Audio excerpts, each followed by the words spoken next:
નમસ્તે મિત્રો, આજે આપણે ધોરણ 12ના શોઈંગ રીઝન ફંક્શનની અંદર because of, owing to, due to અને ઓન એકાઉન્ટ ઓફ જેવા શબ્દો શોઈંગ રીઝનની અંદર વાક્યમાં કઈ રીતે વપરાય છે, એમની વાક્યરચના કઈ છે, એમનો અભ્યાસ કરીશું.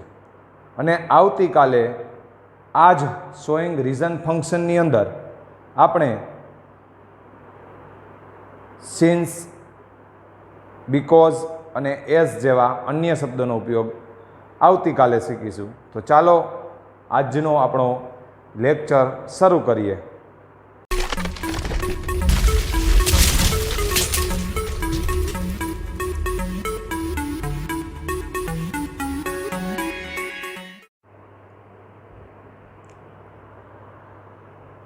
નમસ્તે મિત્રો, આજે આપણે ધોરણ 12નું શોઈંગ અથવા ડિસ્ક્રાઇબિંગ રીઝન, અહીં રીઝન એટલે કે કારણ બતાવવું, ડિસ્ક્રાઇબિંગ એટલે વર્ણન કરવું અને શોઈંગ એટલે બતાવવું, કારણનું વર્ણન કરવું અથવા તો કારણને બતાવવું. હવે જ્યારે એક્ઝામની અંદર આ પ્રકારના વાક્યો આવે છે ત્યારે આ પ્રકારના ફંક્શનમાં કોઈ ક્રિયા કયા કારણે બને છે તે દર્શાવવાનું હોય છે. એટલે માની લો કે તમે ક્યાંય બહાર જવું છે અને વરસાદ પડે છે, તો તમે ઘણી વખત ગુજરાતીમાં એ રીતે વાત કરતા હોય છીએ આપણે કે વરસાદ હોવાને લીધે આજે હું બહાર જઈ શક્યો નથી. તો એ છે એ શોઈંગ રીઝન છે. આપણા આવા વ્યવહારમાં ઘણા ગુજરાતીમાં પણ વાક્યો બોલતા હોય છે. એટલે કહેવાનો મતલબ એ છે કે આ પ્રકારના ફંક્શનમાં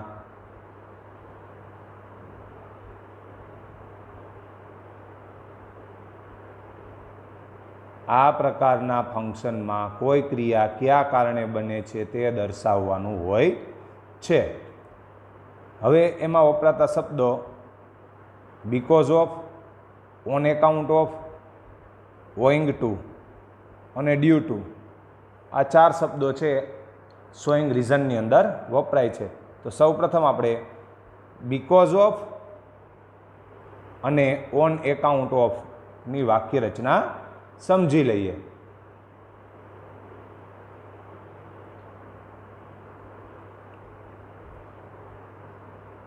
તો બીકોઝ ઓફની વાક્ય રચના આપ જોઈ શકો છો. બીકોઝ ઓફ અથવા ઓન એકાઉન્ટ ઓફ. જો આપણે બીકોઝ ઓફથી વાક્ય બનાવવું છે તો શરૂઆતમાં બીકોઝ ઓફ આવશે. ઓન એકાઉન્ટ ઓફથી વાક્ય બનાવવું છે તો ઓન એકાઉન્ટ ઓફ આવશે. ત્યારબાદ સંબંધ વિભક્તિનું રૂપ, ત્યારબાદ નાઉન અથવા બીઈંગ કોઈ પણ તમે મૂકી શકો છો, પછી વિશેષણ અને પછી પરિણામ દર્શક વાક્ય, તમારું જે પાછળનું જે પરિણામ દર્શાવે છે એ વાક્ય.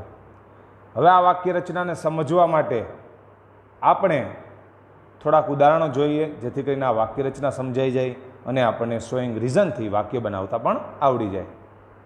તો વાક્ય રચનામાં જોઈએ તો પહેલું વાક્ય તમને આપેલું છે આ રીતે: he is ill, he can not go to school. એનું ગુજરાતી કરીએ આપણે, તે બીમાર છે, તે શાળાએ જઈ શકતો નથી. હવે આ વાક્યમાં તમને એક્ઝામની અંદર સૂચના આપેલી છે કે શોઈંગ રીઝનથી વાક્ય બનાવો. તો તમે બીકોઝ ઓફથી પણ બનાવી શકો છો અને ઓન એકાઉન્ટ ઓફથી પણ બનાવી શકો છો. તો સર્વપ્રથમ આપણે બીકોઝ ઓફથી વાક્ય બનાવીએ.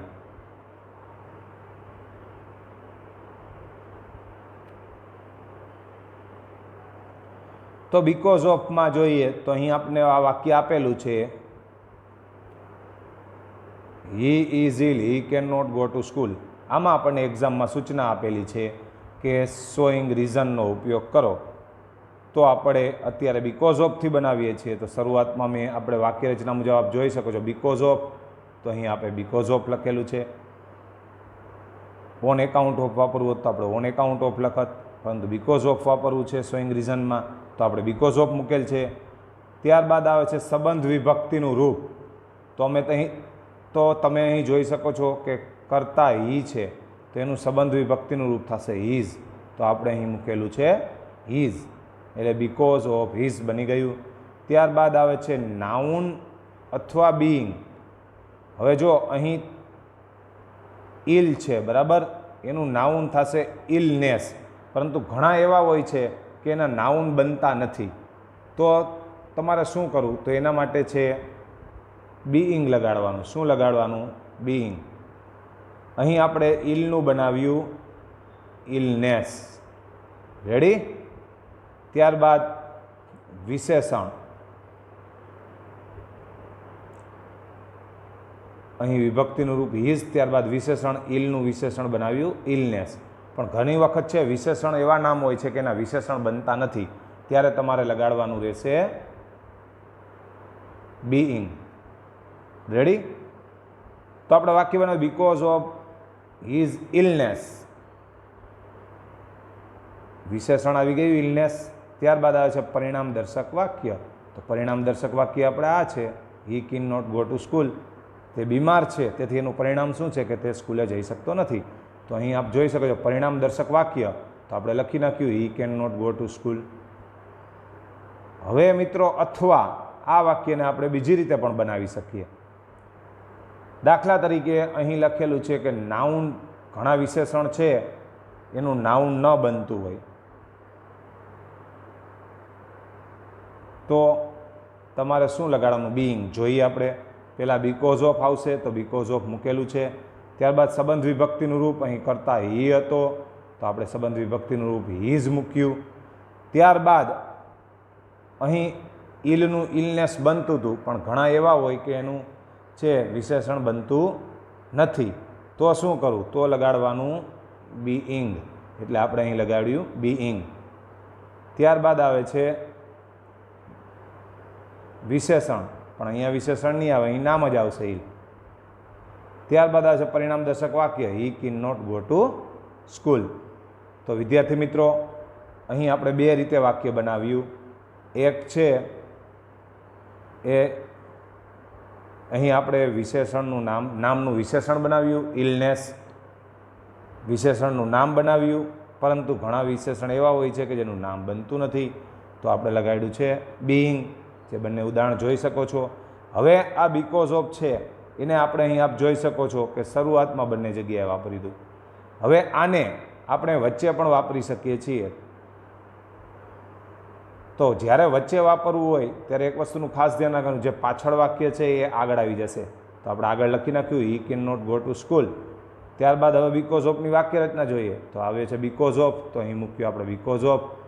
પછી આવે છે સંબંધ વિભક્તિનું રૂપ. તો કરતા અહીં હી હતો, તો એનું સંબંધ વિભક્તિનું રૂપ મૂક્યું આપણે હીઝ. હવે અહીં મૂક્યું આપણે એનું વિશેષણ નામનું. અહીં ઇલ છે એ નામ હતું, એનું વિશેષણ થશે ઇલનેસ. તો અહીં આપ એ રીતે પણ બનાવી શકો છો, બીકોઝ ઓફ હિઝ બીઈંગ ઇલ.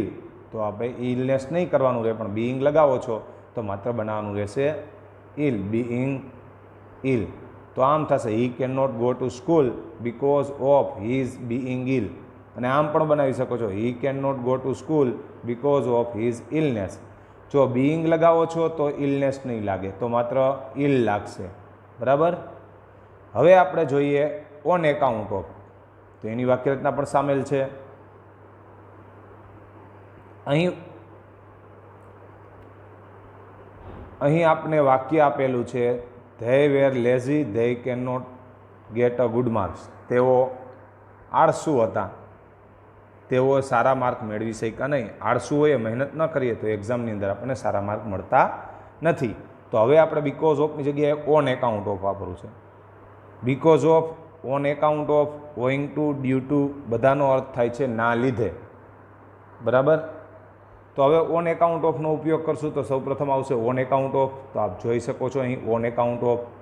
પછી આવે છે સંબંધ વિભક્તિનું રૂપ. તો અહીં કરતા હતો ધે, તો એનું સંબંધ વિભક્તિનું રૂપ બન્યું ધેયર, THEIR. પછી આવે છે નાઉન. તો અહીં નાઉન છે લેઝી, તો એનું બનશે લેઝીનેસ. જો ન બનાવવું હોય તો શું બનશે? Being lazy. બરાબર? કેમ કે ઘણા એવા હોય છે કે એનું બનતું નથી. અહીં લેઝીનું લેઝીનેસ બને છે એટલે આપણે બનાવ્યું છે. જો ના બનતું હોત તો બીઈંગ લેઝી બના. તો લેઝીનેસ કર્યું. ત્યારબાદ આવે છે વિશેષણ. ત્યારબાદ આવે છે પરિણામ દર્શક વાક્ય. તો અહીં પરિણામ દર્શક they could not get good marks. હવે આ જ વાક્યને આપણે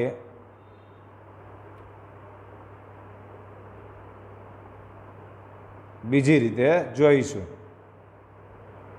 માની લો કે તમારે ઓન એકાઉન્ટ ઓફ છે એને વચ્ચે વાપરવું છે, તો શું કરવું? તો સાવ સિમ્પલ છે મિત્રો. ઓન એકાઉન્ટ ઓફને વચ્ચે વાપરવું છે તો પાછળનું જે વાક્ય છે તમારું એ આગળ આવી જશે. They can not get good marks. તો આપ જોઈ શકો છો they can not get good marks આગળ આવી ગયું. ત્યારબાદ હવે આપણે ઓન એકાઉન્ટ ઓફ વાપરવું છે તો ફરીથી ઓન એકાઉન્ટ ઓફની વાક્ય રચના મુજબ સર્વપ્રથમ આવશે ઓન એકાઉન્ટ ઓફ. તો આપણે અહીં મૂકેલું છે ઓન એકાઉન્ટ ઓફ. ત્યારબાદ સંબંધિત વિભક્તિનું રૂપ અહીં બાય મિસ્ટેક હીઝ લખાઈ ગયું છે, આવશે ધેઅર, THEIR,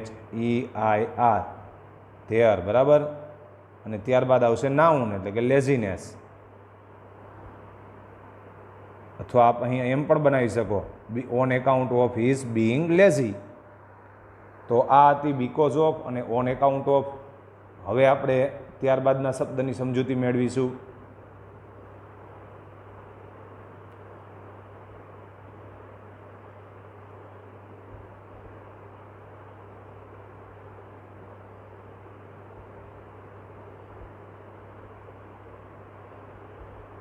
ત્યારબાદનો શબ્દ આવે છે ઓઈંગ ટુ. આ પણ શોઈંગ ડિસ્ક્રાઇબિંગ રીઝનમાં જ પૂછાય છે. તો હવે ઓઈંગ ટુ છે એની વાક્ય રચના આપ જોઈ શકો છો. સૌ પ્રથમ છે ઓઈંગ ટુ, ત્યારબાદ સંબંધ વિભક્તિનું રૂપ, પછી નાઉન, પછી ઓબ્લિક કરેલ છે આપજો, અથવા બીઈંગ. જો લેઝીનું લેઝીનેસ બન્યું હતું, ના બને તો આપણે શું કરવાનું છે? બીઈંગ. પછી વિશેષણ, પછી પરિણામ દર્શક વાક્ય. અહીં આપને ઉદાહરણ આપેલું છે, એક્ઝામની અંદર આપેલું it is rain we can not go outside, અને કાઉન્સમાં સૂચના આપેલી હોય શોઈંગ રીઝન. તો આપ વાક્ય રચના મુજબ બનાવતા જઈએ. આ વાક્ય રચના છે આપે યાદ રાખી લેવાની છે, કેમ કે એક્ઝામની અંદર છે સામે વાક્ય રચના હોતી નથી. તો સૌપ્રથમ વાક્ય રચનામાં આવે છે ઓઈંગ ટુ. તો આપણે મૂક્યું છે ઓઈંગ ટુ. પછી અહીં જો રેઇન છે એનું રેઇનનેસ નથી બનતું, તો આપણે લગાવ્યું છે ઓઈંગ ટુ બીઈંગ રેઇન, બરાબર. ઓઈંગ ટુ બીઈંગ રેઇન, વરસાદ હોવાને લીધે. પછીનું બીજું વાક્ય we can not go outside.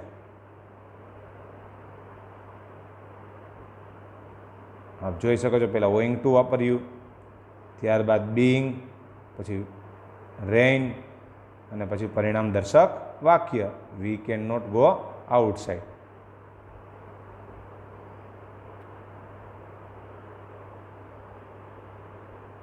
હવે આપણે ડ્યુ ટુનો ઉપયોગ સમજીશું.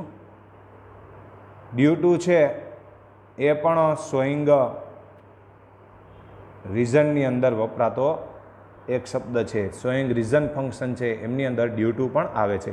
પરંતુ on account of, because of, owing to એના કરતાં ડ્યુ ટુની વાક્ય રચના થોડીક અલગ છે. એમાં આપ જોઈ શકો છો ડ્યુ ટુવાળું વાક્ય હશે અને તમને કોઈ વાક્ય એક્ઝામની અંદર આપેલું હશે અને તમને એમ કહેલું હશે શોઈંગ રીઝનથી બનાવો, ત્યારે તમારે જો ડ્યુ ટુથી બનાવવું હશે વાક્ય તો સૌપ્રથમ વર્તમાન કાળ હોય તો ઇટ ઇઝ લખવાનું, નહીંતર ઇટ વોઝ લખવાનું. ત્યારબાદ ડ્યુ ટુ, સંબંધ વિભક્તિનું રૂપ, નાઉન અથવા બીઈંગ, વિશેષણ, પછી ધેટ.